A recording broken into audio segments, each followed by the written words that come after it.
So the cost is going up, but also visa numbers are set to be cut by 30% as well from July. So what does this mean for farmers? Well, accessing workers is one of the key challenges that farmers right across the country are facing right now. It's incredibly challenging to be able to plant crops and plan ahead for the future seasons when we just don't know that we're going to have the workers available to harvest them. So the increase in fees creates just one more disincentive for people to come and work, holiday and work in Australia and take part in some of the specified work in regional communities. And it's a death by a thousand cuts because you've got this increasing fee, which will come into effect as of Saturday, which puts us in a hugely disadvantaged position compared to some other countries overseas where people have the choice to go and work as well. So the $130 increase may not sound like a huge amount, but you put that on top of more expensive flights to come and visit Australia. And the fact that that fee in total is now 2 to 3 times what people are paying in equivalent countries like New Zealand, Canada, Germany, it really adds up to a big blow to regional communities across Australia. The other thing to take into account here is what's going to happen with the British backpackers. So at the moment, 22% of the backpackers that we have here in the country are from the UK. Under the UK Free Trade Agreement, as of 1 July 2024, those backpackers will be able to get an extension to their working holiday maker visa without having to do any of the specified work that currently is required of backpackers from other countries. So you add all of these things up and it's really becoming a diabolical situation for farmers who are struggling to get workers, and these backpackers are a critical part of the seasonal workforce. Does it make Australia less competitive? Because it also comes off the back, of course, of the border being closed for so long during COVID. So it wasn't attracting people here in the first place. So what does it mean overall for Australia?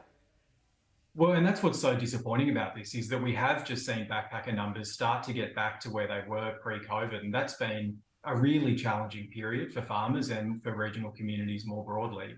And so to see these sort of measures come into place now, just as we're starting to get back on our feet to some degree, and effectively turning people away, making it more difficult to come here and holiday and work in Australia, the timing just could not be worse. And I think people might be aware of changes happening to the Pacific Scheme, another key source of labour for Australian farmers, which has made it more difficult for farmers to participate in that program, bringing people in from the Pacific for some of this temporary work.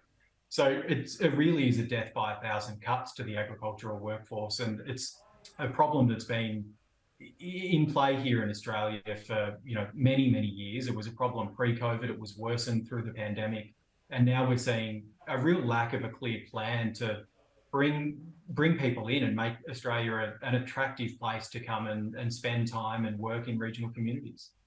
What is the situation like out there on farms at the moment? How bad are these workforce shortages? Look, they have improved somewhat with the return of the backpackers, but it is still diabolical. We've got plenty of reports each day coming in from our members, telling us that they're choosing not to plant crops because they just don't know whether or not they'll have the workforce available at the end of the season to harvest them. And we've got right through the supply chain similar issues. We estimate there are 172,000 vacancies across the food and fibre supply chain. We're seeing industries like meat processing operating at about 60% capacity of what they could be producing. So the overall productivity and economic impacts for the country are significant, and it's something this government needs to look at more closely. You mentioned the UK and Australia Free Trade Agreement, and it's now been almost 1 month since the start of that. Have you seen the benefits so far? Look, these things take time, but certainly industries like sugar, we've seen real appetite from the UK sugar processors over there to access Australian sugarcane. So it is fantastic. It's great to see all of these benefits come through in the trade sense, but the trade-off of this agreement always was that there was going to be a significant impact on the agricultural workforce as a result of the visa changes negotiated through that agreement. So at the time, we had the former government step up and promise to deliver an ag visa, which was meant to increase our available workforce to make up some of that shortfall. At the moment, though, what we're not seeing from this government is an equivalent plan to bring people into the country to help us produce what we can, because it's all very good and well to have these free trade agreements, but if we don't have product to export, then they're good for nothing. Yeah, absolutely. Charles Thomas, it's a difficult situation. Thank you for joining us. Thanks for having me on.